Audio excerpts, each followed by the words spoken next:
E aí, galerinha do Podpah, mais um episódio, não é isso, Juliana? Graças a Deus, 19º. 19º? É 19º mesmo? 19º, eu tô doida? A cabeça bugou aqui mesmo. 19º, porque o 20º vai ser super especial. Já vou deixando todo mundo ali spoiler, com gostinho, Isso, é mesmo? É isso aí. Mas é isso. Gente, agradecer a vocês que continuam nos acompanhando, mas eu quero fazer um convite especial para a galerinha do Instagram que ainda não segue o nosso canal no YouTube, não é isso, Juliana? Exatamente. A gente tem a promessa do ao vivo. Do ao vivo. E para ter o ao vivo, a gente precisa de inscritos no canal. Exatamente. Então, curta, comente, compartilhe no Instagram, mas não deixe de ir até o canal do YouTube, se inscrever no canal e também compartilhar com outras pessoas. Afinal, o nosso conteúdo precisa ser divulgado para mais pessoas. As pessoas que a gente tem trazido aqui na nossa mesa para discutir alguns temas em saúde, né? São pessoas que agregam muito. Então, a gente precisa realmente difundir um pouquinho mais essas conversas. E é muito a proposta do podcast que, apesar de ser alguns temas serem temas densos, é de trazer leveza, é de trazer a conversa de dois amigos, trazendo mais uma amiga para essa conversa. E quem você traz hoje, Juliana Brandão?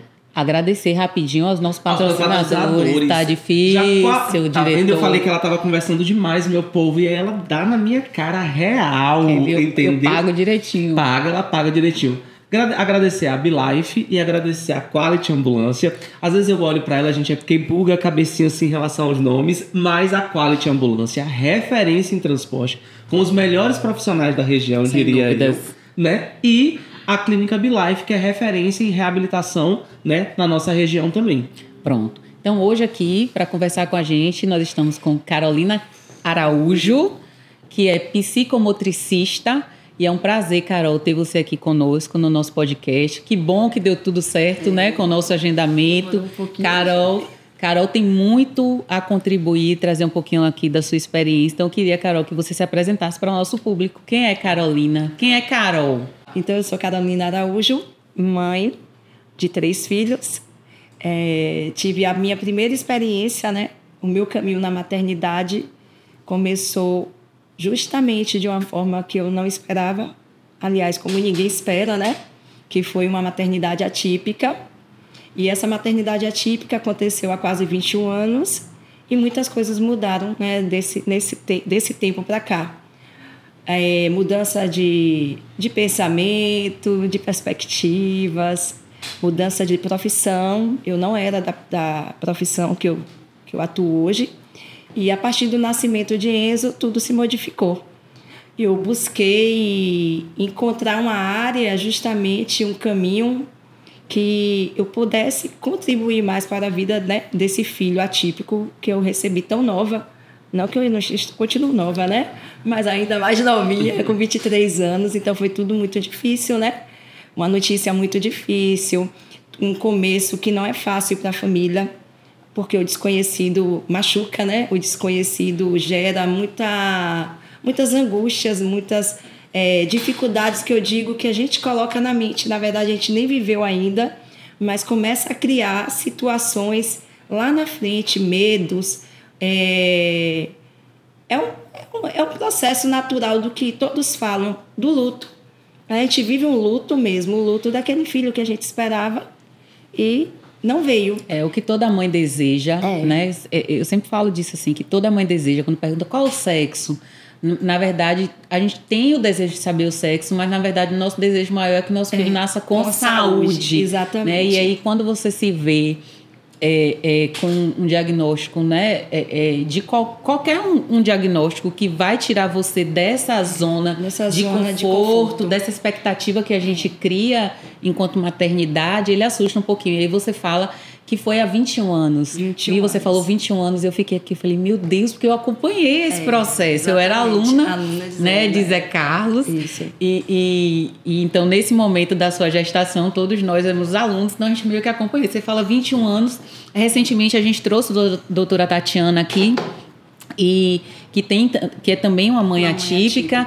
E do mesmo jeito que você fala assim, a minha perspectiva profissional também mudou. Há 21 anos, a sua perspectiva profissional, né, já foi começando a ser desenhada com o que você começava a viver.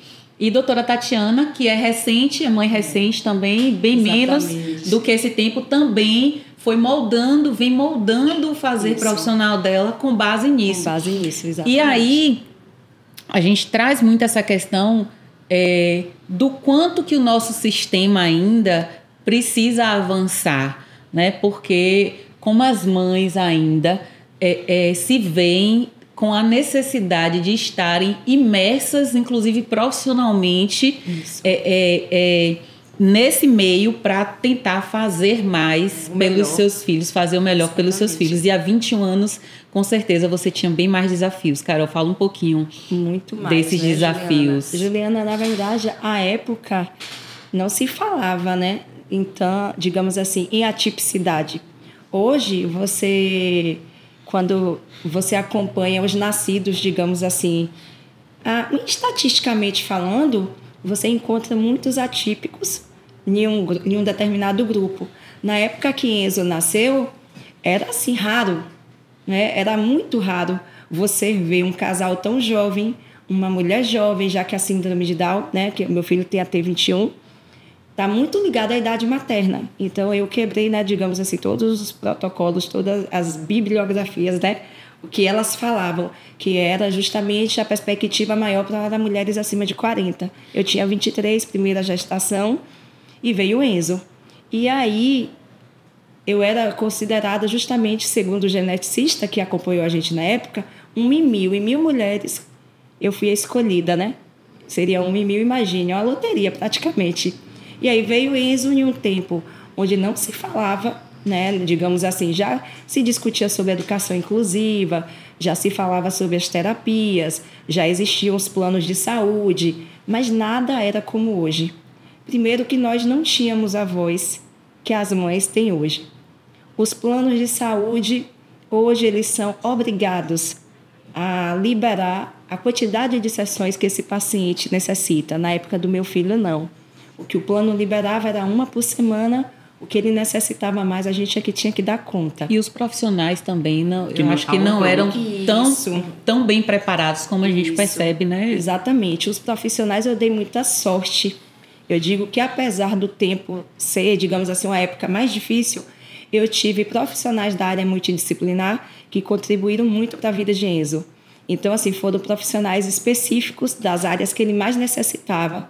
Eu digo que, por Júnior ser o profissional da saúde, o meu acesso, digamos, a facilidade foi essa, porque eu tive muita sorte de ter um filho nascendo de uma maternidade onde meu marido trabalhava, onde estava acontecendo um congresso internacional na UESC, todo mundo interligando o filho de Zé, tem características de ser Down. Então, assim, foi uma rede de apoio muito grande da enfermagem, né? Eu digo que a enfermagem é quem mais esteve com a gente naquele momento, de enfermeiros que eu tenho, assim, guardados no coração, que nos ajudaram muito, orientando, dando força a ele, porque ele que soube primeiro, eu soube depois. É inclusive uma síndrome que se descobre na gravidez. A minha não foi descoberta na gravidez, só na hora que nasceu. Então, todo mundo deu apoio para levar Enzo para fazer exames, para entrar em contato com o Dr. Zan, que foi o médico que estava aí na época do congresso. Então, foi assim, uma rede de apoio imensa, né? Do diretor médico permitir muitas coisas, porque era filho dele. Então, eu não posso julgar a minha situação pela do outro. Era uma época muito difícil, mas, digamos, para mim, eu tive muitas vantagens por ter um pai da área de saúde. Eu não era da área de saúde, eu era da área da educação e também do turismo. Imagine, turismóloga, nada a ver, né, com o que eu faço hoje, mas eu não me encontrei mais, então o importante é mudar. E aí, essa rede de apoio nos fortalecendo. Quando eu soube da notícia, que foi um momento muito difícil, né? Eu digo que é um luto, eu não tenho vergonha de dizer. Eu digo que a notícia do nascimento de Enzo foi a notícia mais difícil que eu tive na vida, né? Um balde que você recebe, eu não digo nem de água. A água ainda é água refrescante, né? Eu não sei nem com o que comparar. Mas é muito difícil você receber essa notícia, e principalmente na hora que seu filho nasce. Eu não tive nem momento para me preparar. E aí, naquele momento, quais são as maiores angústias de uma família? Primeiro ponto é que você não deixa de amar um filho por ele ser diferente. Isso, a notícia nunca mexeu com o meu amor. A notícia mexeu com aquilo que eu tinha como perspectiva, aquilo que eu planejava para meu filho. E aí foi o primeiro ponto que Enzo me ensinou, que a gente não planeja a vida de ninguém, né? Então, assim, eu planejei a vida dele, mas o que tinha no caminho para nós, enquanto família, era outro. E o que aconteceu? A primeira coisa, o choro, o desespero, eu não vou dar conta, a minha vida acabou. É aquela sensação que você tem realmente de limitação. Quando você descobre, né? Eu digo, no meu tempo era deficiência mesmo, que falava um termo que hoje não está se usando mais. Mas quando você descobre um filho com a deficiência, o primeiro desespero é esse. Como que você vai lidar com essa situação? Como que a sociedade vai receber seu filho? Porque nossa sociedade ela é fotográfica, né? É uma sociedade que ninguém é perfeito, ninguém é normal, mas a síndrome de Down mexe com características físicas, né? Então, ele tinha aquela característica sindrômica, coisa que no autismo você não vê. Então, o autismo é um transtorno do neurodesenvolvimento que não está no rosto da criança, e sim no comportamento, né? Nos processos que você tem que conhecer, acompanhar para entender. Mas na síndrome de Down não, está na cara. E aí eu falo, como é que eu vou lidar com isso? O que é que eu vou fazer da minha vida? Né? O pai, na época, fazendo um mestrado, né? Sendo professor, início de carreira, tudo muito difícil para o tempo. E o outro ponto que mais mexeu comigo foi sobre esse planejamento. Quando eu falava assim, eu já tinha certa brinquedoteca aqui em Enzo, ia à escola, né? Tudo muito certinho, com 20 anos, máximo de 20 anos, Enzo está entrando na universidade. Imagine que loucura que é a maternidade, né? Planejar a vida de um filho. Aí tem que vir um filho atípico para acordar, te sacudir e te falar, você não tem controle de nada. E foi isso que aconteceu comigo. Aí Júnior, na época que me deu a notícia, falou, mas ele vai ter direito à escola, porque eu já soube por alguns colegas que tem uma escola em Itabuna que recebe crianças com síndrome de Down. Só que eu, no meu desespero, falava, recebe por obrigação? E o que é que eles fazem com ele? Eles vão ter os mesmos direitos, as mesmas oportunidades? Seus medos já passam a ser outros. Já passam a ser outros, né? E como é que as pessoas vão ver meu filho? Porque meu amor por ele nunca diminuiu. Mas como que as pessoas, como é que essa sociedade... Porque nós somos assim, não tem para onde correr. E aí, foi muito diálogo, o apoio, né, do casal mesmo. Inclusive, isso até emociona, porque Enzo vai fazer 20 anos agora em setembro. Eu estava justamente vendo fotos dele agora para montar um convite de aniversário. Eu falei, meu Deus, quantas coisas nós já passamos com Enzo para chegar até aqui, né? E o que ocorre é que você sofre por antecipação, você passa por um processo ali do choque, caminha, né? Com o apoio da família. Eu tive muita rede de apoio nesse sentido também, uma família muito presente, um pai presente. E aí começamos, né? Todos aqueles processos do cuidado de um bebê, porque ele era um bebê, né? Apesar de atípico. Exatamente. Apesar de ser atípico, ele continuava com as necessidades de um bebê. Então, ser mãe já não é fácil. A maternidade não é fácil, o puerpério é uma etapa dificílima e o meu foi ainda mais difícil. É bom é bem interessante você trazer isso, porque a gente costuma ver, como é que a gente fala, Jeff, de fantasiar muito, né? De romantizar a maternidade de pais atípicos, né? E que quando você fala assim, eu tive um momento do luto. Tem pessoas que falam, nossa, né? Não, porque o meu filho, ele é um presente. Ele é um presente. Enzo é um presente, mas a síndrome de Down não é o que eu queria. Exatamente. Eu tenho que falar a verdade. Exatamente. E tem os desafios. Na verdade, exato. Aquilo que... A maternidade, ela já tem desafios. É aquilo que você traz. São os desafios para além dos que já existem dentro da maternidade. Exatamente. E a gente não pode realmente romantizar isso. E é muito bom... a doutora Tatiana esteve aqui, a gente falou muito sobre isso, ela falou também da gente não romantizar, que vai existir, na verdade, aqueles momentos de maior dificuldade, de sofrimento, existe, do que você criou enquanto expectativa, de porquê comigo, ou de para quê, exatamente. O que é que eu tenho a aprender. São as perguntas que a gente faz. Né? Então, é interessante porque hoje tem um número de diagnósticos que acontecem maior, né? Como você está falando, hoje a gente consegue perceber, enxergar muito mais crianças e neuroatípicas, mas Antes não era. Então, tudo isso acaba Você que trazendo uma dificuldade. De é isso. Foi algo assim, na época... todo mundo sensibilizado, mexia com todo mundo. Principalmente pela sua idade. Exatamente. Exato. É totalmente contramão do que se esperava. E apesar de jovem, porque na época da graduação eu era bem mais jovem... Adoro essas afirmações, eu sou super jovem. Eu também sou super jovem. Eu era bem mais jovem. Não que eu seja velha, mas eu era novinha, né? Claro, mas a gente tem que reafirmar.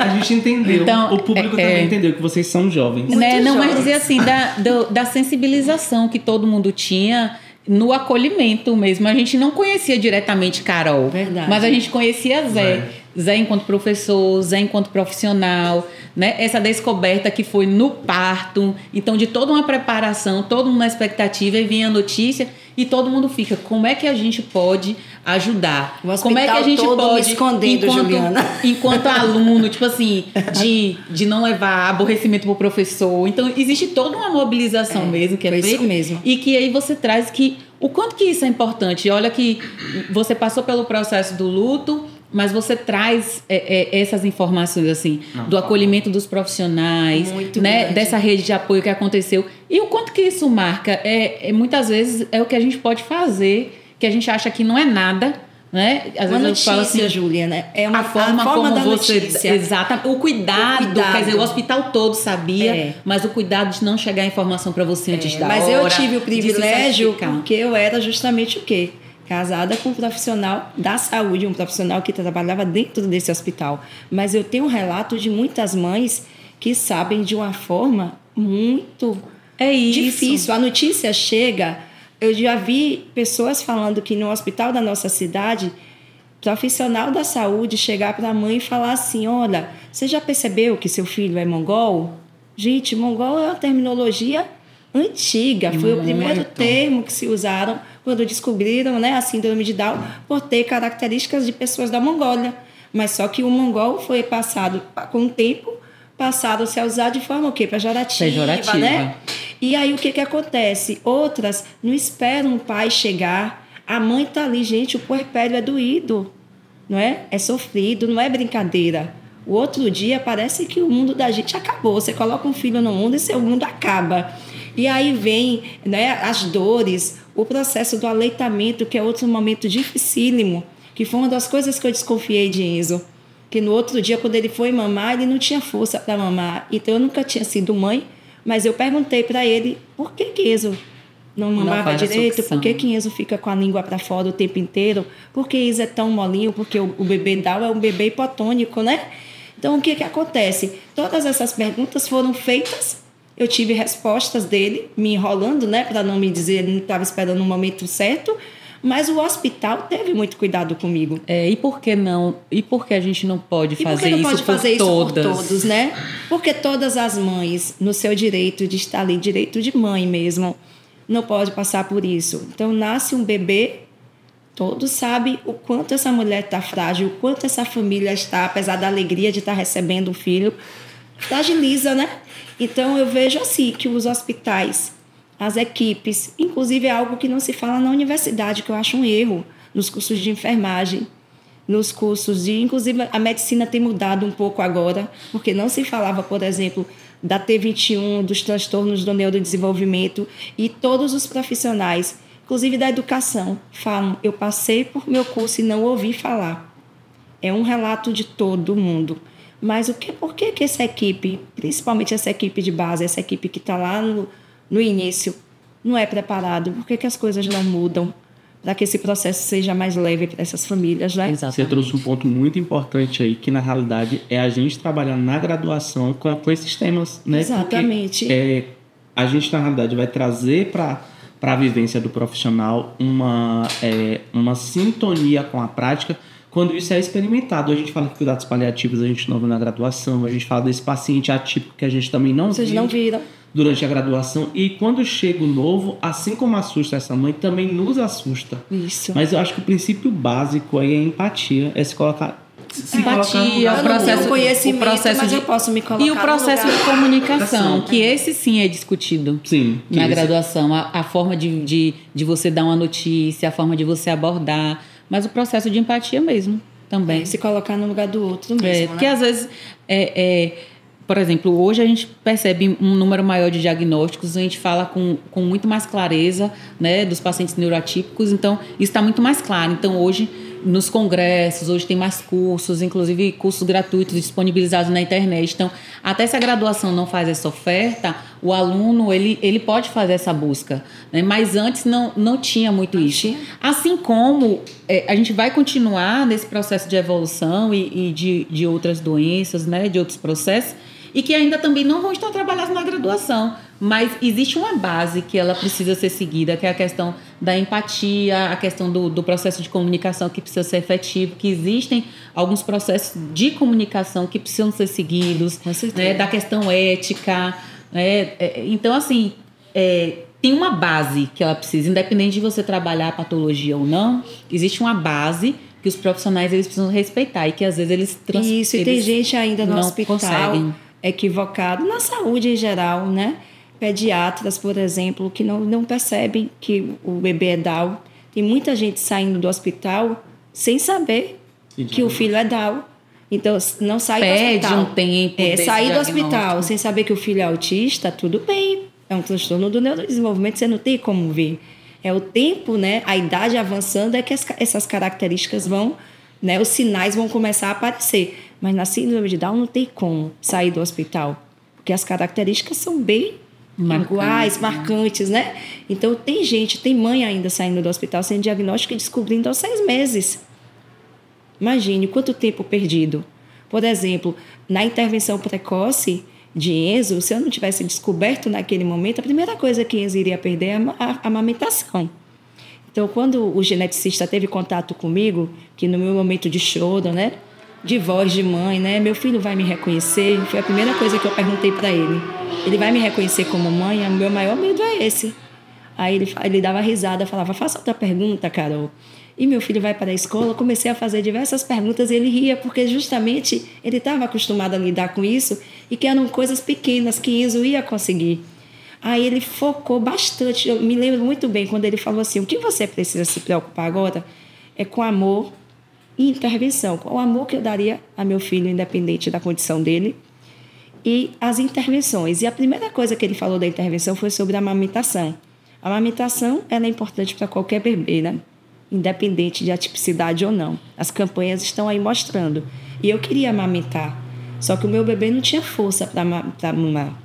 A hipotonia ela é generalizada, né? E essa musculatura orofacial do bebê Down, ela é muito frágil. Então, ele não tinha força. E aí, o que fazer? Então, esse médico orientou a gente justamente, procure a equipe, fonoaudiólogo. Eu nunca imaginava que fonoaudiólogo trabalhava com isso. Para mim, fonoaudiólogo só trabalhava fala, voz. Vamos lá, busca um profissional que trabalha em motricidade orofacial, que é chamado MO, e são exercícios. Você vai ter que fazer exaustivos exercícios. Olhe bem, o puerpério já não é brincadeira. Mas você vai ter que fazer os exercícios para poder seu filho não perder a mamada. Porque ele não perdendo a amamentação, isso lá na frente vai reverberar em coisas positivas para ele. Que sentido? O Down tem a característica de babá, que é a cialorreia, né?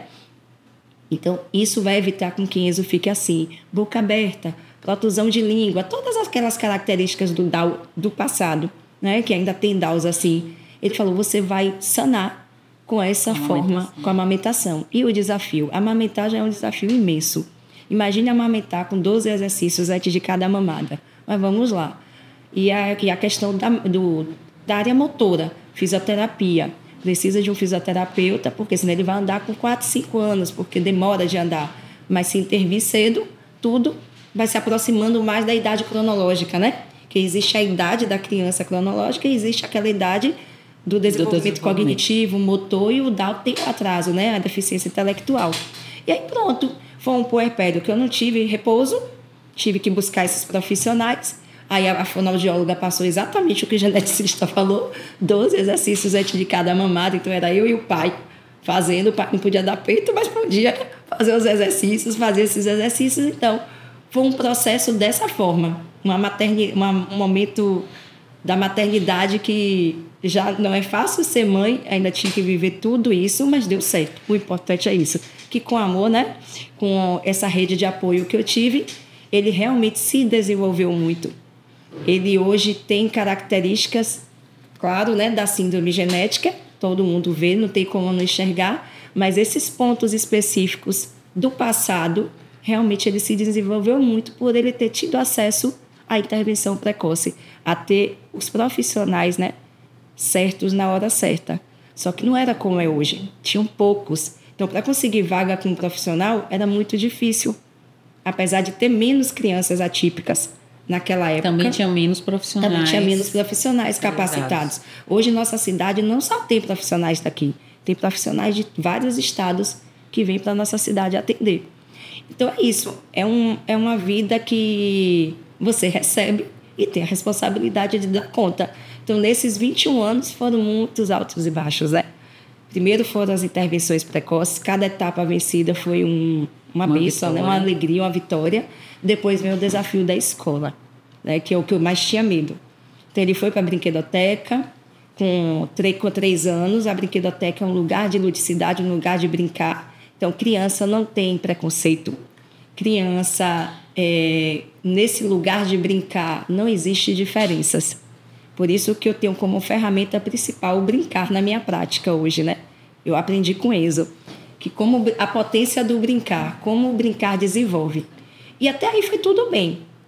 Mas quando o Enzo começou o processo escolar, aos 4 anos, que é quando começa aquele processo de escolarização, né, de atividades. Quando eu falo atividades, não que na brinquedoteca ele não tinha, mas na escola é a exigência da sistematização, o papel. Sim. E aí é que começa a surgir as dificuldades. Outros desafios. Mas nesse momento da educação infantil, que ela vai justamente até 5 anos, né? 5 anos e 9 meses, 10, 11 meses, até 6 anos, que hoje uma criança alfabetiza em média com 6, 7 anos, até aí foi tudo bem, porque, como eu digo, não existe preconceito entre as crianças. E Enzo sempre foi muito respeitado pelas famílias, pelas escolas onde ele esteve.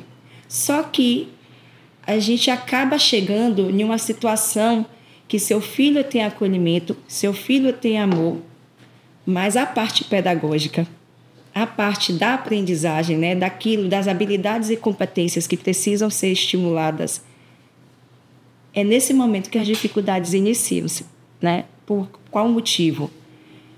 Existe uma lei maior, né, que diz que essas crianças têm direito a estar em salas regulares, isso é fato, mas infelizmente não existe uma capacitação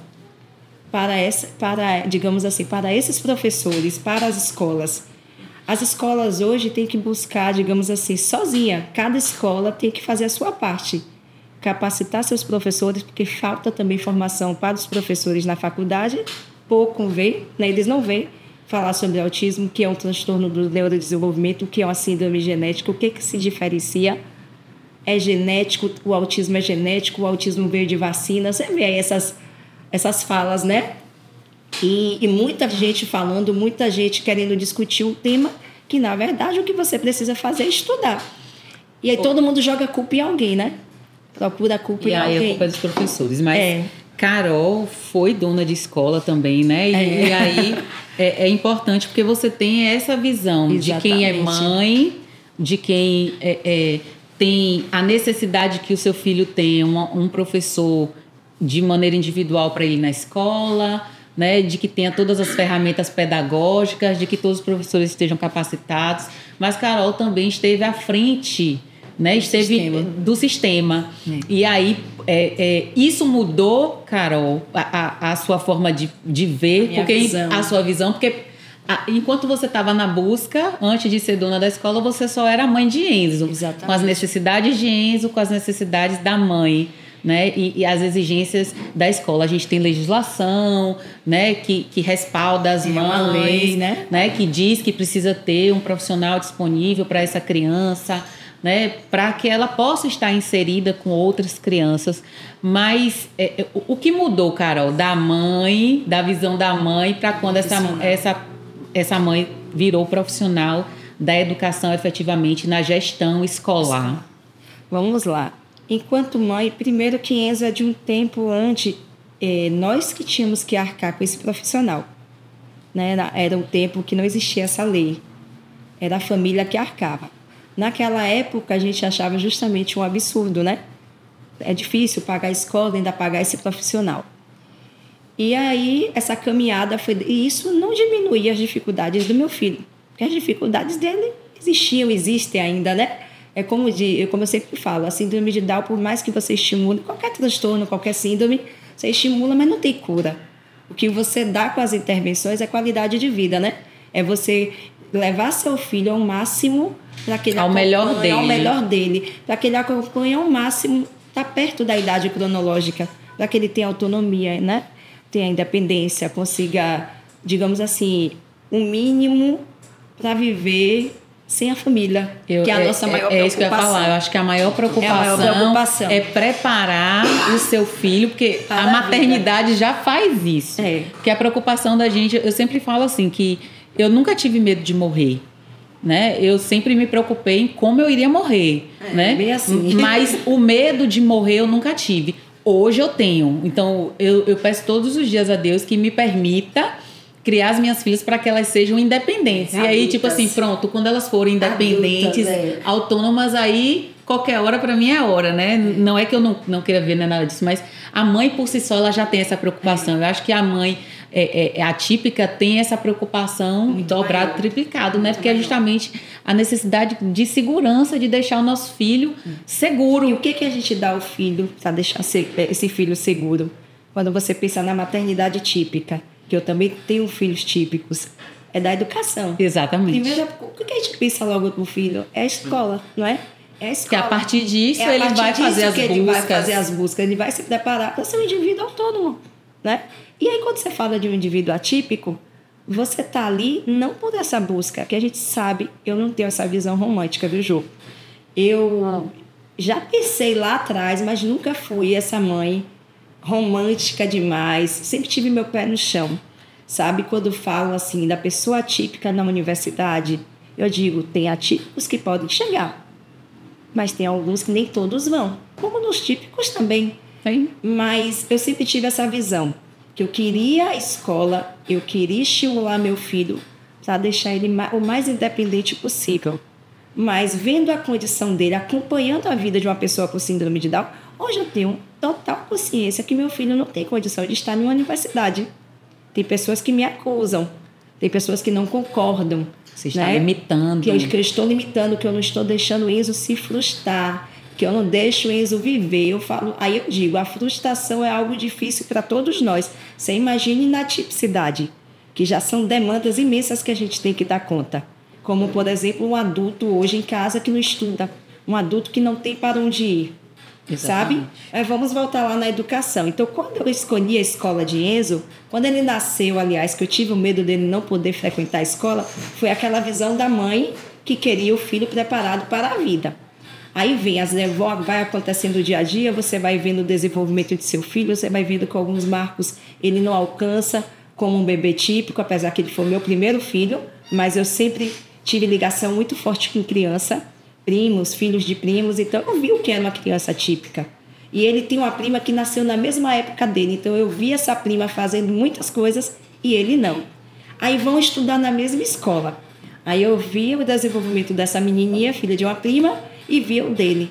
Então, por mais que eu estimulasse, por mais que a escola oferecesse, as dificuldades eram presentes, reais.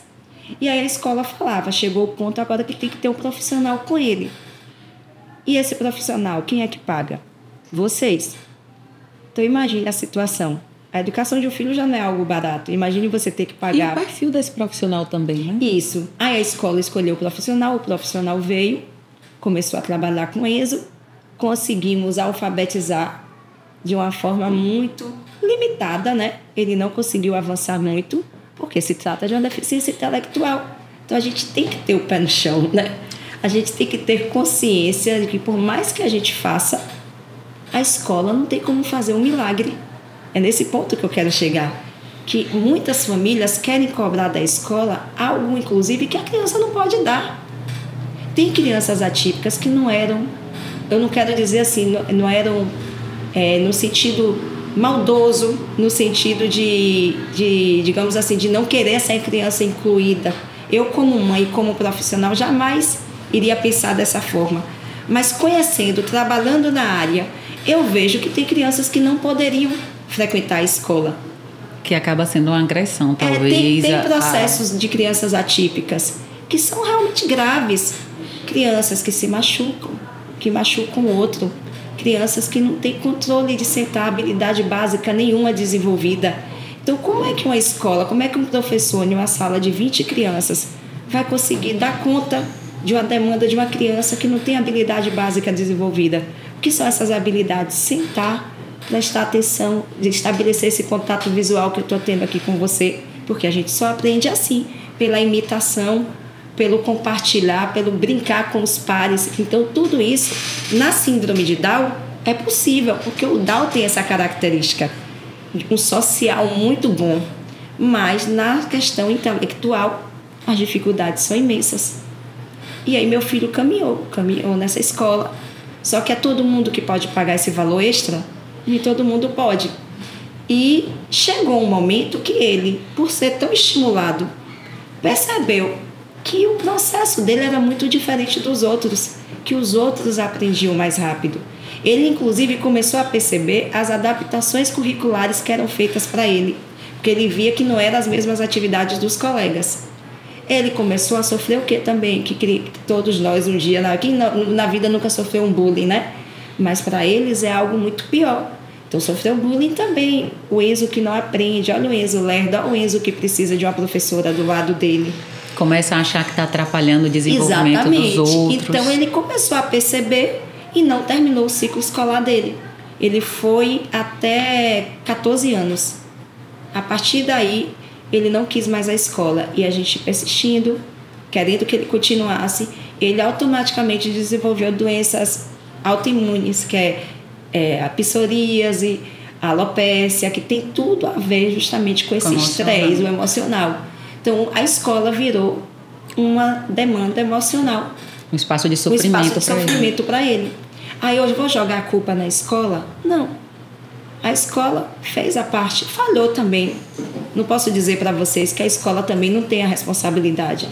Mas realmente falta muito ainda capacitação, falta a empatia, claro, profissionais que se esforcem o mínimo para poder receber essas crianças, né?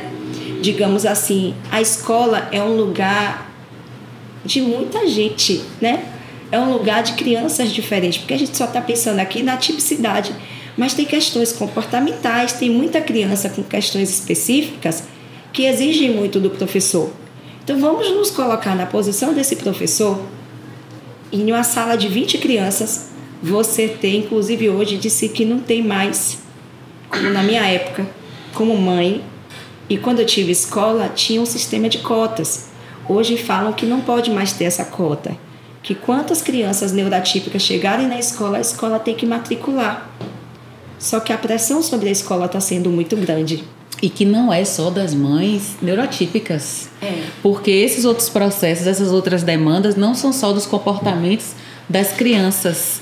É do comportamento dos pais, da exigência dos pais. Exatamente. E aí vem os pais neurotípicos com a pressão e os outros também, porque acham que os filhos estão sendo prejudicados no seu desenvolvimento, porque a escola está fazendo adaptações. Então é um conflito que também é levado para os professores. Não é fácil. Então não é fácil para o professor, não é fácil para a direção. Só que tem que haver o quê? Um movimento. Tem que ter o esforço, sabe? Porém, quando você pensa na obrigatoriedade dessa escola oferecer um profissional para cada criança, gente, é algo impossível. Eu tinha uma escola que eu recebi uma mensalidade de R$600 lá atrás. Imagine se você vai colocar um profissional para cada neurotípico, essa escola, ela não suporta. A saúde financeira da escola, ela não sobrevive. Eu tiro pela minha. E o mais interessante da escola de Carol é que, por Carol ser mãe neuroatípica, Neurotípica, atípica? Neurotípica, pode né? ser os dois, não estão. Por Carol sei, Carol ter fundado, colocado, né, uma escola, estar à frente de uma escola, existia muitas mães que eram neurotípicas que acabavam migrando para a escola por justamente ver o movimento de Carol, porque assim, o Zé sempre foi muito conhecido na área da saúde aqui. Com o nascimento de Enzo, Carol também acabou ficando conhecida por conta, né, de Enzo e tudo.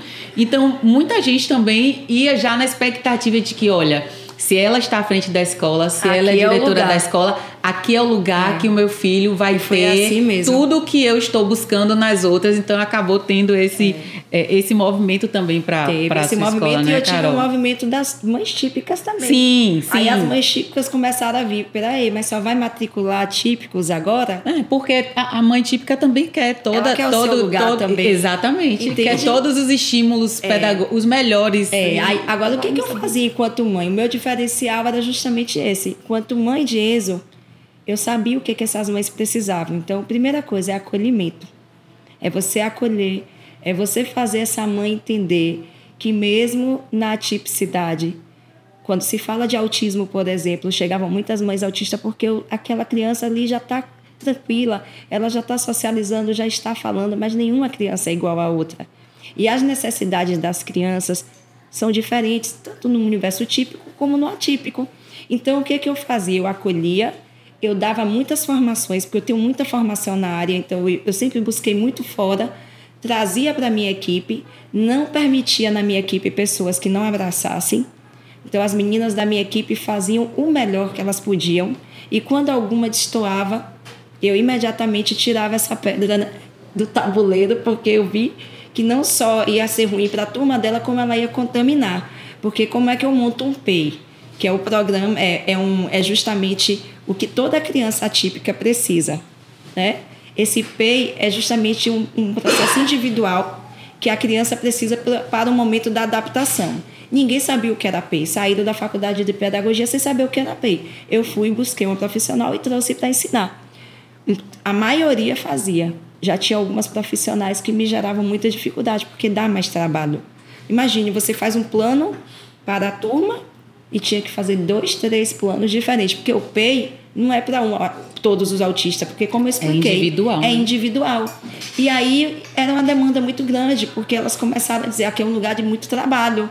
Então começavam a se incomodar, ou eu tinha que mandar embora, ou elas, por elas mesmas, saíam. Então é um lugar que eu dizia, como é que eu, como uma mãe atípica, vou permitir um comportamento desse? Eu sabia que o perfeito eu não fazia, porque é impossível fazer o perfeito, mas eu buscava dar o melhor. Mas eu tenho certeza que esse melhor não era na visão da obrigatoriedade da lei, era a visão da mãe de Enzo. Exatamente. Entendeu? Só que mesmo sendo mãe de Enzo, mesmo tendo amor pela causa, eu passei por muitas dificuldades enquanto gestora, inclusive acusada, imagine, de mãe, uma rara, né? Não foram nem mães, uma acusar que o filho dela não estava se adaptando na minha escola porque a gente rejeitava ele. Na verdade, é justamente aqueles casos que eu falei, de crianças que tinham que esperar um momento certo para estar na escola, ou talvez não tivesse esse momento. Não poderiam ter, talvez, esse momento. Tivesse necessidade de outros estímulos, entendeu? De aumentar o tempo de terapia, por exemplo. E aí eu vou puxar um pouquinho esse trabalho que você faz hoje, né? O que o psicomotricista faz, Carol? Eu vejo, né, seus vídeos, fico apaixonada. Eu fico babando mesmo, assim, acho fantástico como como o lúdico, né, estimula. E aí a gente está falando das crianças neurotípicas, mas das crianças mesmo no geral, porque hoje a gente vê muita questão das telas e tudo, a gente tem perdido muito isso, né? É para todo mundo, então, na verdade. Isso, o que é que faz? Jefferson falou assim, psicomotricista. Eu falei, ele faz o quê? Eu falei, você vai perguntar para ela. Então, o que é que o psicomotricista faz, cara? Esse trabalho que você faz hoje. Olha, é Jefferson, né? A psicomotricidade é uma ciência muito antiga, né? Tem muitos anos, mais de 30 anos que a psicomotricidade... Ele vai dizer que não conhece por causa disso. Observe.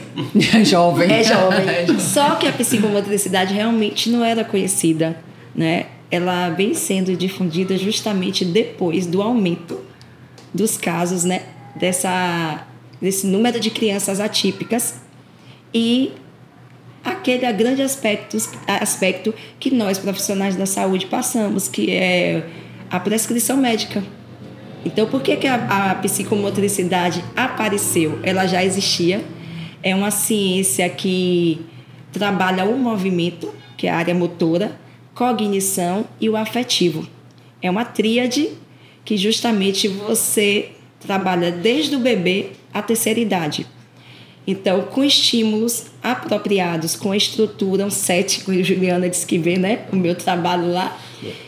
É uma área que justamente trabalha não só nas defasagens, no estímulo às habilidades não existentes, como também trabalha na questão da educação. Então, ela tem a interface entre educação e saúde, ela pode estar presente na escola, que é chamada educação psicomotora. Geralmente, quem faz um pouco desse papel, mesmo não tendo a especialização, são os profissionais de educação física. E na clínica, são os profissionais especialistas na área. E na clínica, fora do nosso estado, há muito tempo a psicomotricidade se faz presente. Só que com os aumentos dos casos, os neurologistas, psiquiatras começaram a prescrever e a chamar justamente essas famílias. Para que sentido? Dizer a ela que não adianta você trabalhar com a psicologia, o comportamento, com a fonoaudiologia, a fala, se você não trabalha a área motora, porque nós somos movimento. O ser humano é movimento. Então, quando você pega, por exemplo, uma criança autista, ela tem estereotipias, flaps, que chamam, né? Como é que você, enquanto psicólogo, vai conseguir fazer uma terapia, fazer uma criança sentar, seguir instrução, se essa criança não para de se movimentar, né? Se essa criança tem esses flaps, essas estereotipias e o que a gente chama de agitação motora. É aquela criança que não para, que corre o tempo todo, mas não é um correr com função. Correr todos nós precisamos, brincar faz parte da vida da criança, mas é um correr sem função. É aquele correr que você não sabe o que a criança está fazendo, é uma agitação, é mexendo em tudo, quebrando tudo. É o que eu falo. Entendeu? E é o que até a doutora Tatiana trouxe também, que cansa. A criança, não é pensar que a criança está correndo, não é a criança que está correndo por opção, assim, que está se divertindo. São demandas motoras são e demandas, exato, que precisam ser trabalhadas. Então, a psicomotricidade entra especificamente nesse caminho. É uma ciência que trabalha o homem, né? O homem, o ser humano, no movimento. Mas o movimento não se dissocia da cognição e nem só se dissocia do afetivo. Então, você, nesse caminho, nessa tríade, você trabalha as bases psicomotoras, que são preditoras justamente para o processo da fala e da escrita, que é o que todo pai, toda mãe quer no filho. Seja no atípico ou no típico. Não é isso que a gente quer? Ver o filho falar, ver o filho andar. Sim, exatamente. Então, é isso que a psicomotricidade faz.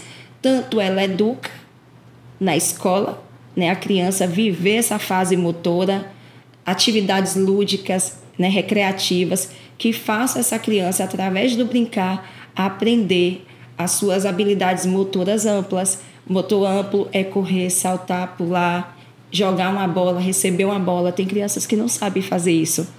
E aí vem habilidades refinadas. Então, todas as habilidades, tudo que a gente pega é motor. Tudo que a gente faz é motor. A nossa fala é motora. Né? Então, se você tem uma criança que tem déficits, crianças que têm prejuízos, crianças que já nascem com demandas, né, específicas. Se você não tem esse profissional na equipe, o trabalho da equipe multidisciplinar, ele acaba ficando, digamos assim, não é que não funcione, funciona. Mas quando você trabalha com essa equipe toda, né, e com um profissional da área do movimento, a tendência é o plano dar certo, porque a relação entre cada profissional é aquela relação, por exemplo, hoje eu trabalho com a equipe multidisciplinar, onde nós avaliamos a criança está com 5 anos de idade. E, por exemplo, o desenvolvimento motor dela é de 2. O desenvolvimento cognitivo é de 1 ano. E aí, em equipe, nós fazemos um planejamento e quais metas que a gente precisa alcançar para fazer essa criança acompanhar a idade cronológica. E aí a psicomotricidade entra diretamente com todos os profissionais, com a psicologia, com a fonoaudiologia, com a musicoterapia, com a fisioterapia, mas essencialmente é uma ciência do movimento.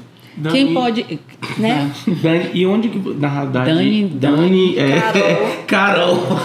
Difícil, viu? Tá complicado. É uma TDAH, foi. Você, inclusive no TDAH, viu?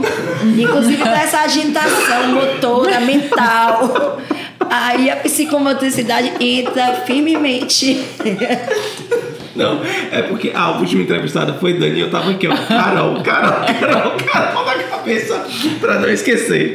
Mas enfim, Carol, na realidade, aonde a gente pode pensar no serviço? Se são ambulatórios específicos, é clínica específica, tá na escola, aonde que a gente encontra esse profissional? Esse profissional. E quem pode ser esse profissional? Por exemplo, é um curso específico, é uma formação específica, tem enfermeiro psicomotricista, tem educador físico. Quem são esses profissionais, né, de base? Assim, quem pode estar à frente desses espaços? Até 2019, todos os profissionais da área da educação e da saúde podiam fazer essa especialização e se tornava especialista em psicomotricidade, que é o meu caso.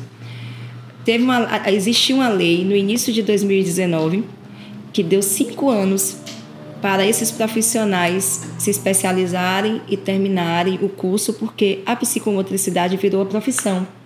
Então, ela não é mais especialização para todos aqueles profissionais que concluíram o curso até final de 2022. Então, a regulamentação aconteceu em janeiro de 2019, foi dado o prazo até final de 2022. Então, a partir de 2022, quer dizer, de 23 para cá, quem fizer especialização, o enfermeiro pode fazer, qualquer profissional da saúde pode fazer, porém serão especialistas em psicomotricidade. E quem fez antes de 2022, antes da regulamentação, são psicomotricistas. Então, para mim, é como se fosse a minha segunda graduação. Sim. Entendeu? Eu tive que ter uma graduação. Eu sou graduada em Educação Física e a minha especialização é da psicomotricidade. Então, eu atuo como psicomotricista há 16 anos. Só que hoje eu tenho um Código Brasileiro de Ocupação, que o psicomotricista ganhou na regulamentação, e agora, no Senado, está para sair o nosso Conselho Federal. Só que agora, para ser psicomotricista, você tem que ir para a graduação 5 anos. Fazer uma graduação de 5 anos. Entendeu? Tem muitas escolas de psicomotricidade, porque assim, tem as especializações, mas não é muito comum, né? Não é comum. Especializações, por exemplo, na Bahia tem a Escola Baiana de Medicina, que tinha. E aí eu sou enfermeira especialista em psicomotricidade. Mas para ser psicomotricista, eu preciso fazer a graduação. Eu não tive que fazer porque eu estou justamente munida, né? Porque você é das antigas. Eu sou das antigas. Mas em relação à prática, você, enquanto uma outra faculdade que você tem e especialista, são as mesmas atuações ou são atuações diferentes para quem faz a graduação de 5 anos? Digamos, Jefferson, depende da sua área de graduação. Se você tem uma graduação, a minha área de graduação tem uma relação direta com a psicomotricidade. Mas tem psicomotricistas que são... Eu tenho advogado, eu já vi advogado psicomotricista no nosso grupo da Psicomotricidade Nacional. Tem pedagogos, tem terapeutas ocupacionais, tem fonoaudiólogos, tem enfermeiro. Qualquer profissional da saúde pode fazer. Qual é a maior dificuldade? Eu vejo como profissional da área. As disciplinas básicas da graduação dão muito suporte para a gente, porque a minha área é a área do movimento. A psicomotricidade é uma área do movimento. Então, isso me auxilia muito, facilita muito a minha vida. Então, como se fosse realmente complementar o que você já vinha trabalhando. E complementar de uma forma muito rica. Porque eu já entrei na graduação de Educação Física querendo a psicomotricidade. Na época eu falei, desisti do turismo, aí Júnior, faça enfermagem. Eu falei, não é para mim não. Eu não me identifico. Já basta um. Eu não me vejo no hospital. Aí eu fui para um congresso internacional. Nesse congresso eu vi diversas publicações sobre a psicomotricidade. Enzo tinha 1 ano. Eu falei, olha, me interessei por isso aí, que trabalho bonito. Um trabalho realmente de circuitos, a neurociência é muito envolvida com a psicomotricidade, essa área da neuroplasticidade, essa questão cerebral de que o cérebro ele se essa adaptando, modulação, essas adaptações, né? conexões, falando sobre a retrogênese, que é justamente a terceira idade precisa da psicomotricidade. A criança precisa para adquirir e o idoso precisa justamente para não perder. Então, você trabalha na prevenção como você atua no problema instalado, nas doenças, no Alzheimer, nas demências, né? Todo esse processo. Aí, o que acontece? Eu vi a psicomotricidade e fui ver quem eram os estudantes, profissionais de educação física. Eu nunca tinha me visto na vida visto a possibilidade de fazer educação física, porque eu imaginava que a educação física ou era academia ou era escola, e eu não gostava nem de uma coisa nem de outra. E aí fui por conta da psicomotricidade. Então, minha base do curso foi toda focada nisso, estudando desenvolvimento humano, desenvolvimento da infância, tudo já focado. Eu já fui predestinada ao que eu queria. Comecei a fazer especialização antes de concluir o curso. Quando eu colei grau, eu já tinha concluído. Então, eu tenho aí mais de 16 anos na área, né, atuando. Já tive experiência em escola. A gestão me fez me afastar um pouquinho, que foi a pior época da minha vida. Não no sentido de não gostar de ser dona de escola. Eu adorava estar com criança. E a gestão afasta a gente da nossa área técnica, né? Sim. Eu cuidava muito de gestão, de estresse, de dinheiro, de profissional, mas não fazia o que eu queria, que é estar com a criança. E aí eu voltei para... Depois que eu fechei a escola na pandemia, eu voltei para a área. Aí atuei em clínicas, em saúde pública também, no CREAD. Né? Eu participei justamente da implementação do serviço no SUS, que é complexo, né? Eu digo que tratar... A gente tem as leis, mas a gente ainda não tem a capacidade de fazer o que é necessário. O que tem que se fazer. Então, a complexidade é na escola, é no plano de saúde, é no SUS. Eu já rodei todos os lugares que você imaginar como psicomotricista. Hoje, eu estou, né, como psicomotricista e sócia da Cliance, que é uma clínica referência, né, em autismo aqui em Itabuna. É um centro de referência, então é uma equipe multidisciplinar, é aquele espaço que você vê. E acabei saindo dos outros lugares para me dedicar à minha sala. Montei minha sala porque eu trabalhava em várias clínicas, fui atendendo, conhecendo os espaços, porque eu estava fora da área da clínica por conta da escola. Sim. Aí voltei, fui para o SUS também, só que a demanda do SUS também não é fácil, uma demanda reprimida. A lista de espera muito grande, muita criança precisando ser atendida. E que não demanda de só um profissional. É aquela questão, isso, não é só conseguir o psicomotricista. Ela precisa estar acompanhada pelo psicomotricista, pelo fonoaudiólogo. E um só não dá conta. Exatamente. E na cidade, pelo que eu sei hoje, eu acho que eu fui a primeira psicomotricista de Itabuna. Ninguém sabia nem o que era. Você vê como você falou. Hoje já tem, eu acredito que... pelas minhas contas, atuando na área, mais 3. Imagina. Ou seja, um número bastante reduzido ainda para a nossa população. Exatamente. Então, eu não dou conta da agenda. A minha agenda, eu não tenho mais espaço. E essa demanda é uma demanda que não recebe alta logo. Não é como na enfermagem, né? Que você atende, você presta os cuidados, né? Dá assistência e o paciente vai, vem outro. Porque é o tempo dele. Esse paciente, ele toda semana, tem paciente que eu atendo 2 vezes por semana, perfil de 2 vezes, outros 1 vez. Então, quando você soma esse número de pacientes, e o autismo, eu trabalho com intervenção precoce, que é de 0 a 6 anos. Então, essa criança não completou 6 anos, não alcançou os marcos de uma criança de 6 anos, ela não ganha alta. Então, imagine quanto tempo eu vou demorar para poder liberar pacientes, para poder entrar outros, entendeu? Então, assim, a complexidade hoje sobre os neuroatípicos é uma diversidade de problemas que nós temos, né? Famílias precisando ser acolhidas, mães principalmente, porque é uma realidade de muita mãe solo, é uma realidade de muita mãe que luta sozinha, inclusive um número imenso de mães se suicidando, de mães que estão matando o próprio filho porque não estão suportando a carga é muito pesada, né? Então vem a mãe que tem acolhimento, que tem rede de apoio, ela adoece. A mãe que tem um plano de saúde, imagine aquela que não tem nem o que comer, que chegava lá no CREAD e falava para mim, como é que eu vou dar um remédio a ele se ele aumenta a compulsividade alimentar e eu não tenho comida para dar? Entendeu? A vantagem que eu tenho, elas diziam assim, é passar na frente de um caminhão. Eu e ele de mãos dadas, aí acaba com o sofrimento de todo mundo. Carol, então essa é a realidade. É complexo. Eu chego a arrepiar você falando isso. É complexo. Com todas essas fragilidades e esses desafios que estão para além da tipicidade, são questões sociais, que isso que você traz é uma questão social. De tudo que a gente trabalha enquanto saúde mesmo, a gente sempre permeia por essas dificuldades que são sociais.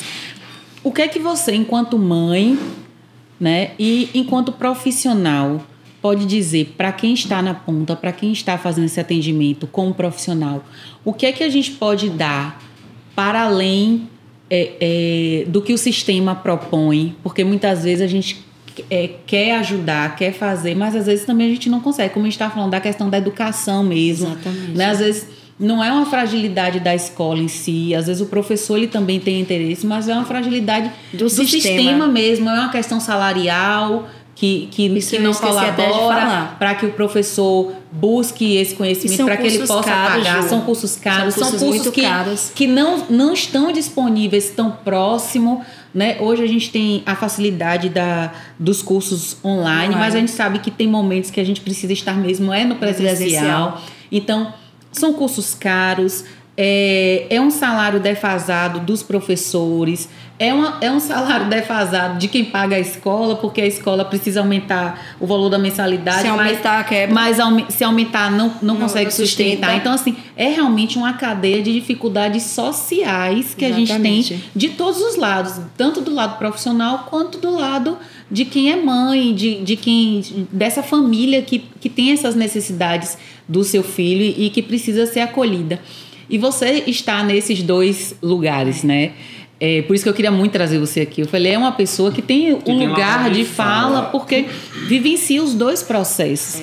Então, não é só julgar, né? Exato. É porque a gente, enquanto profissional, eu compreendo e muito superficialmente, por mais que eu diga que eu compreendo, que eu entendo, com certeza é muito superficial o meu entendimento. A gente só imagina, né? Mas você vivencia esses dois lados. Sabe uma coisa que eu falo numa linguagem bem popular?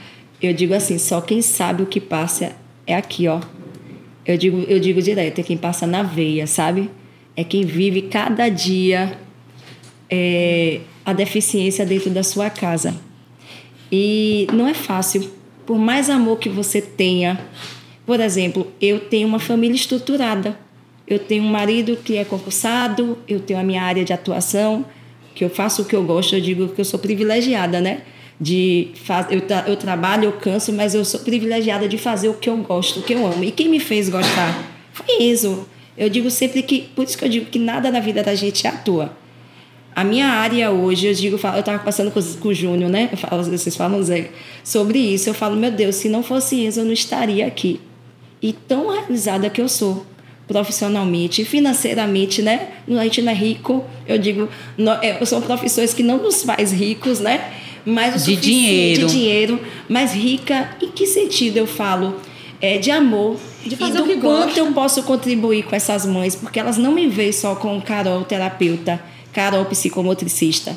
Quando eu vejo um grupo de terapeutas querendo exigir demais, julgando demais, eu falo, gente, vai devagar. Eu sei o que é passar por isso. Eu sei o que é viver isso aí. Aqui, ó. Aí eu falo assim para elas, quem passa na veia, quem passa aqui todo dia, é que vocês não conseguem imaginar o que é estar em casa, o que é estar na escola com essa criança em crise. O meu não tem crise, né? A síndrome de Down não passa por essas situações, mas eu digo quase 100% da minha demanda é autismo. Então a gente vive 50 minutos com essa criança. Olha a crise que essa criança tem com a gente, muitas vezes, a desregulação. Imagine para essa mãe viver isso todos os dias. Uma mãe que briga com o plano de saúde, uma mãe que briga com o SUS, uma mãe que tem que brigar com o pai para dar uma pensão miserável, porque R$200 é uma pensão miserável para um filho, qualquer filho, imagine um filho atípico, né?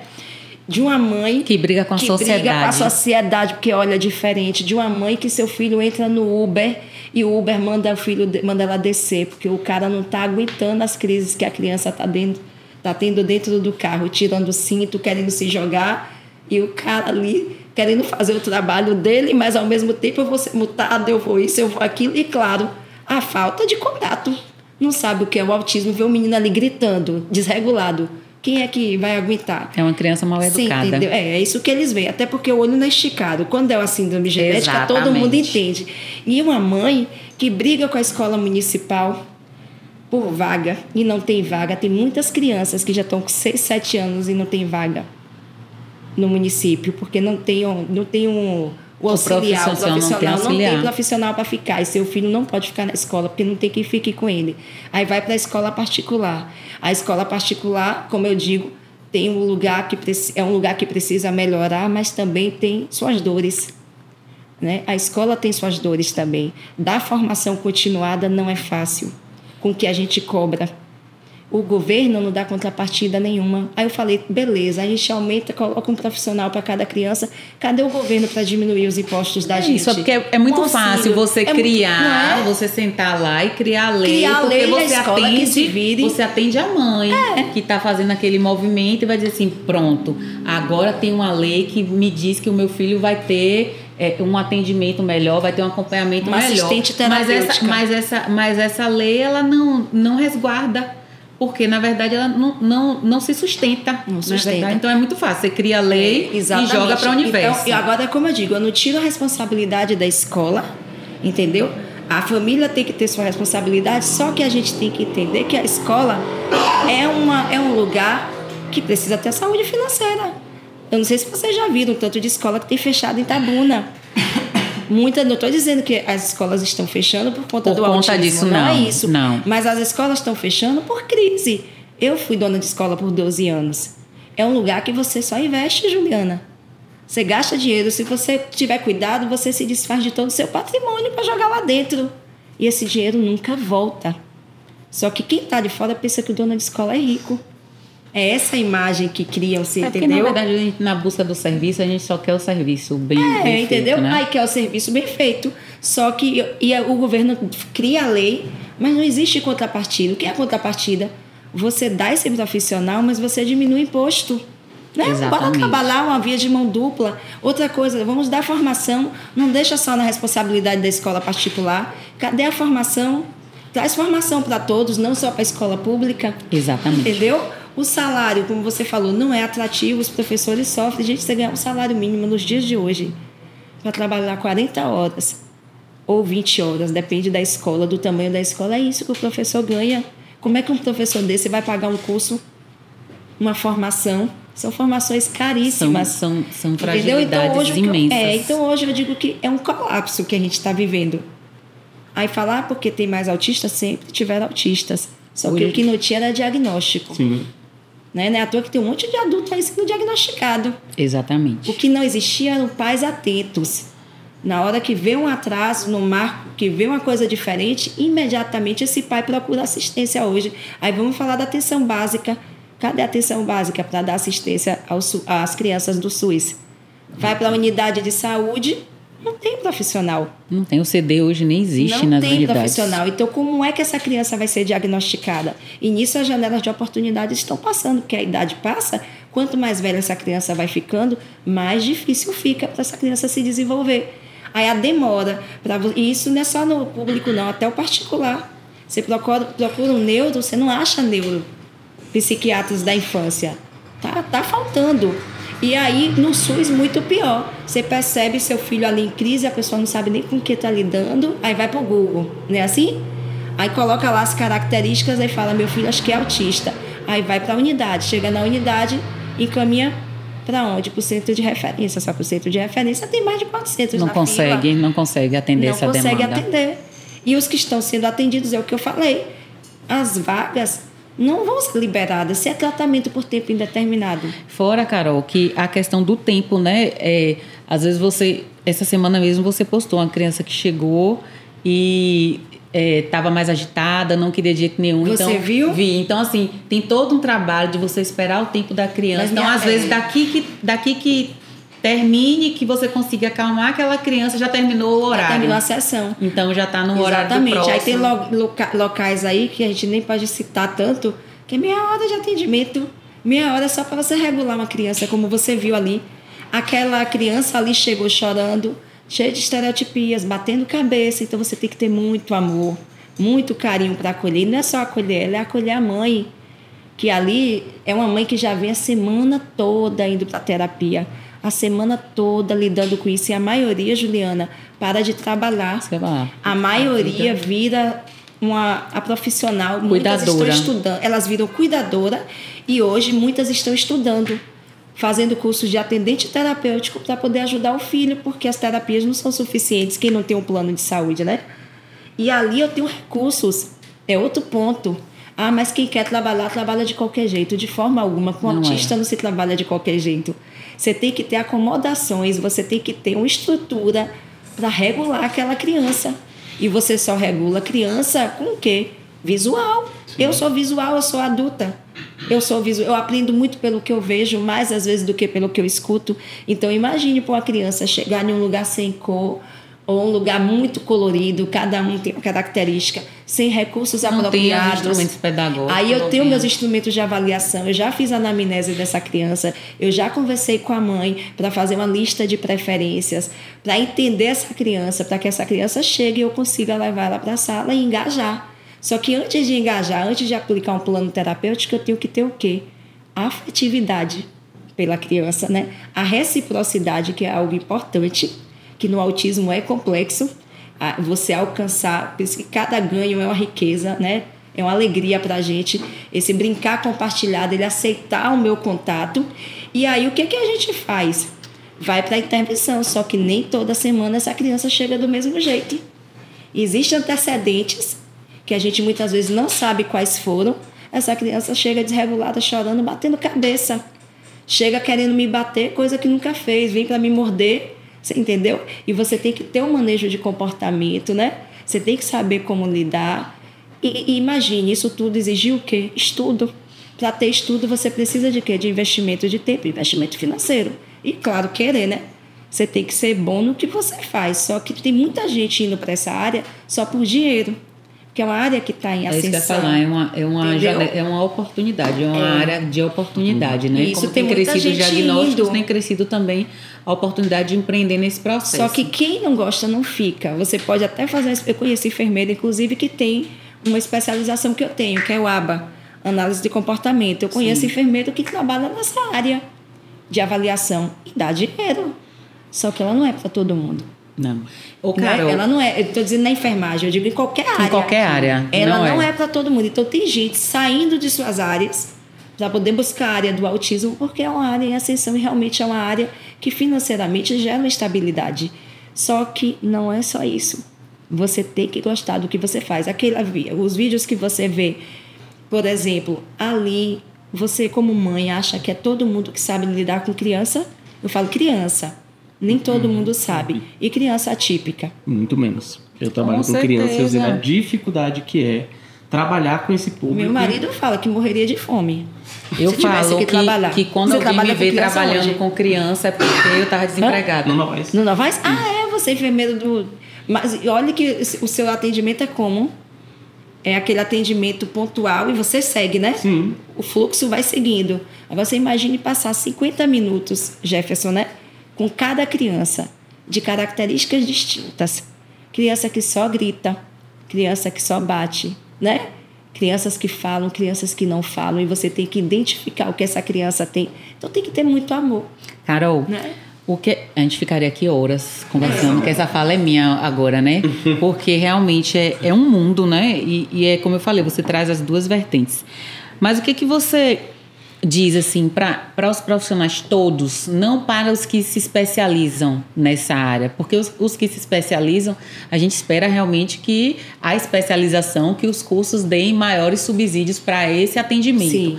Mas para os outros, para mim, enquanto profissional que estou no SAMU, para Jefferson que está na porta do pronto-socorro e não é especialista na área, mas que faz o atendimento a essas crianças em algum momento, o que é que a gente pode fazer de diferente para essa família, para essa criança? O que é que pode ser diferente no atendimento da gente, desses profissionais que são generalistas, mas que não deixam de fazer o atendimento para essas crianças, para essas famílias? Do princípio da humanização, né? Como você colocou bem claro aí na sua fala, eu peguei muito essa questão da empatia. A enfermagem fala muito, né, do processo de humanização. É você compreender, você se colocar no lugar do outro. buscar informações também, estudar, né? Não é só uma especialização que pode te dar, por exemplo, as características principais, né? Os pontos, digamos, de maior desafio no autismo. Hoje está aí a internet, cursos mais rápidos, né? Às vezes cursos até que não são caros, que qualquer profissional da saúde cursos pode fazer. Gratuitos, tem muito, entendeu? Então, o que eu digo é isso, é estudar. Eu acho que todos hoje, quem está na ponta, principalmente o SAMU, pode ter que buscar. Eu já vi mães do CREAD chamar o SAMU em um momento de crise, adulto, né? Porque é outro processo. As pessoas romantizam achando que vai ser criança eternamente. Só que se torna um adulto, um adolescente adulto forte, né? E a força, dependendo dos casos, eu já vi, por exemplo, autista matar a mãe. Precisa de intervenção, né? Medicamentosa. Esquizofrenia, né? Porque tem uma associação direta com a esquizofrenia. Então, tem muitas crianças que vivem a terapia, mas esses casos é mais os casos do passado até. Eu vejo que essa geração de agora, com tanta assistência, eu acho que a gente vai conseguir chegar a um cenário melhor, minimizar. Mas os mais antigos, a gente viu agora, recentemente, em Vitória da Conquista, um filho que matou a mãe. Entendeu? Então, o que acontece? A gente precisa compreender desse universo. Isso a gente só compreende estudando. Compreender o mínimo. O mínimo, o mínimo. Você não precisa ser um especialista na área. Você tem uma formação mais generalista, mas você pode buscar informação, fazer um curso rápido e humanização. Se colocar, né, na posição do outro, acolher como você gostaria de ser recebido. Eu lembro muito do diagnóstico de Enzo e como eu fui acolhida. Então, eu sempre trago isso, sabe? E quando eu estou atendendo cada criança, eu falo assim sempre, como eu gostaria que meu filho fosse atendido. Então, vocês podem pensar da mesma forma. Como eu gostaria que meu filho, uma mãe que não tem filho, um pai, né? É se colocar no lugar do outro. E entender que ninguém escolheu aquilo, né? Ninguém escolheu viver essa situação. O desafio vem e a gente tem que pegar. Tocar, né? O que eu fiz. Sem romantizar, mas sem romantizar. Entendendo os desafios e tentando transpor esses desafios. Aí, como eu sempre digo, meu filho foi a notícia mais difícil que eu recebi, mas ele foi a melhor coisa que aconteceu na minha vida. E hoje ele vive um momento específico, a fase adulta, uma fase que eu digo que para mim está sendo a mais difícil, mais até do que o diagnóstico, porque eu me vejo presa. No sentido de, antes eu podia fazer por ele, hoje eu não posso mais. Chega um momento que eu faço como mãe, como família, a gente faz por ele amor, assistência, né, cuidados, mas ele precisava de mais, ele precisava ter um espaço, um lugar para ele caminhar. Um exemplo, ele não quer escola, o que ele poderia fazer enquanto cidadão? Enzo, né, o cidadão que ele é e o cidadão Down. Ele tem habilidades para outras coisas, mas a nossa cidade, em geral, não é só Itabuna, ou é escola, limitado. A escola não é. Então, ou você se prepara para o Enem ou você fica em casa, que é o caso dele. Então, não tem cursos profissionalizantes, sabe? Umas oficinas, coisas que poderiam desenvolver habilidades nele na vida adulta. Então, hoje eu vejo meu filho nesse cenário. Um filho que todo mundo sai e ele fica. Ele teve uma infância linda, ele teve muitas oportunidades, ele teve muito amor. Mas chega uma fase que, digamos, eu e Júnior agora...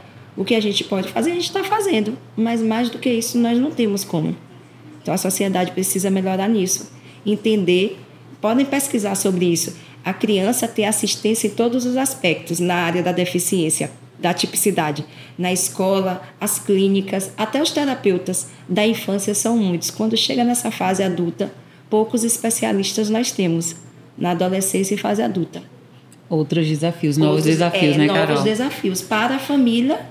E os profissionais precisam entender também que essa criança vai crescer. Daqui a pouco, essa geração que eu atendo vai ser adulta. Sim. E eu digo para as mães, se preparem, dê limite. Criança atípica não tem que viver sem limite. Limite vem anterior à intervenção. Limite é inerente ao ser humano, ele precisa. E aí você vem amor, limite, intervenção. E pense que ele vai crescer. Daqui a pouco ele está maior do que você. Eu falo assim para elas. E se você não implementar isso cedo, ele vai lhe bater. Ele não vai te respeitar. Eu vejo porque eu tenho um homem em casa. Tem horas que ele enfrenta a gente, ele não bate não. Mas tem horas que ele pega assim, olha a gente com a cara de homem brabo. A gente que não desse limite. Não tivesse dado o limite, vai ver se ele já estava sentando a mão na gente. É verdade, né? Carol. Então é isso.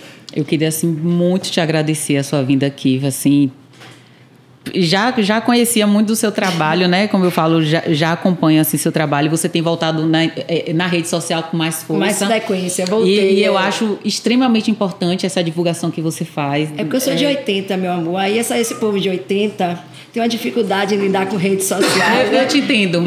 Currículo. Ah, você não tem Instagram? Eu falei, minha filha, eu tenho currículo, eu não tenho Instagram. Mais ou menos assim. Então, assim, eu estou sendo... Convidada, para não falar obrigada, né, Jefferson? A postar, né?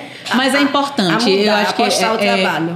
É aquela parte bacana da rede social, mas eu não gostava, que é de mostrar mesmo o que é possível ser feito, aparecer, né? Tem, precisa, e tá ótimo, e o que é bom, continue. Né? O que é bom, e eu ajudo muito. Inclusive, tem muitas mães que olham, olha, que coisa legal, dá para eu fazer em casa. Eu falei, exatamente. Isso, continue. Então, assim, queria muito te agradecer esse momento aqui com a gente. Ju, eu que Foi agradeço. muito enriquecedor, com certeza para o nosso público, mas assim, para mim, enquanto profissional mesmo, eu tinha certeza que seria assim. Né? E fico muito feliz de você ter aceito e da gente ter conseguido esse encontro. Ficaria aqui, ó. Muitas horas, porque rende, porque são falar de diversidade. São muitas questões, né? Mas o nosso podcast é um bebê, está começando, então quem sabe outras oportunidades vão vir para a gente discutindo todos esses processos. Queria muito mesmo te agradecer. Eu que agradeço o convite de vocês dois. Carol!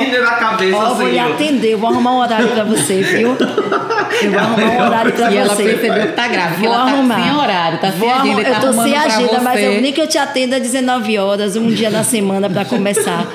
Tá bom? Vamos fazer reabilitação cognitiva. E motora. Hoje tá pior, senhor. Mas enfim, Carol. Eu vou tratar seu TDAH, eu te ajudo, viu? Sabe aquelas propagandas de Instagram?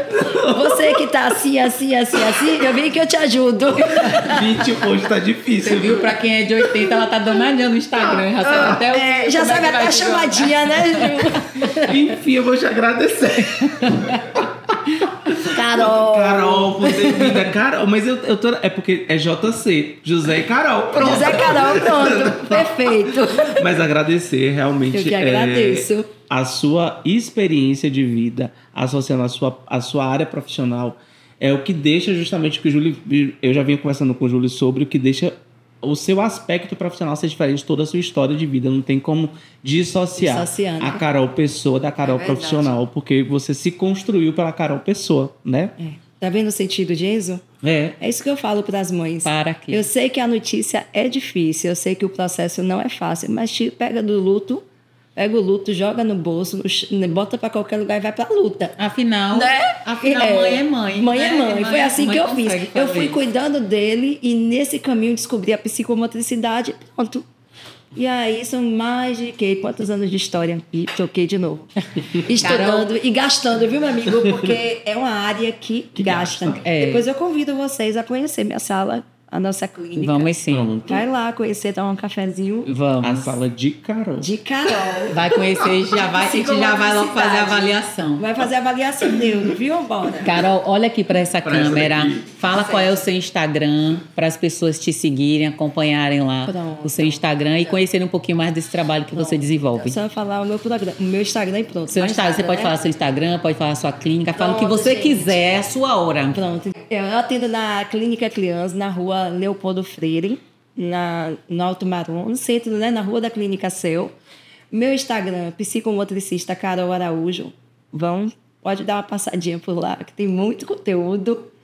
E telefone, Ju, não precisa. Não, ele seguindo o seu Instagram, eles já conseguem o seu contato. Acabou, então. Carol, não, agora a gente só vai dar tchau ali para os nossos telespectadores. Então, você corta isso tudo, né? Pelo amor de Deus. Peraí, vamos falar dos patrocinadores, né? Fala. Devemos falar dos patrocinadores. E ele está em condição, Jefferson, de falar. Esses ele não tá, Jefferson. Clínica Bilife, referência em fisioterapia. E Quality Ambulância, referência em remoção. Ele fecha o olhinho, é pra puxar, minha amiga. E você viu o movimento? E o movimento, ó. É o reforço dele ali, ó. É o reforço, é isso. Aperta o olho e vai. Tchau, meu povo. Que vocês possam assistir esse episódio, compartilhar bastante. Eu tenho certeza que vocês também vão se sentir responsáveis por fazer uma sociedade melhor para essas mães, para essas famílias, para essas crianças e esses adultos. É isso? Tamo junto. Ó, Beijo, galerinha. grande beijo. Tchau. Tchau.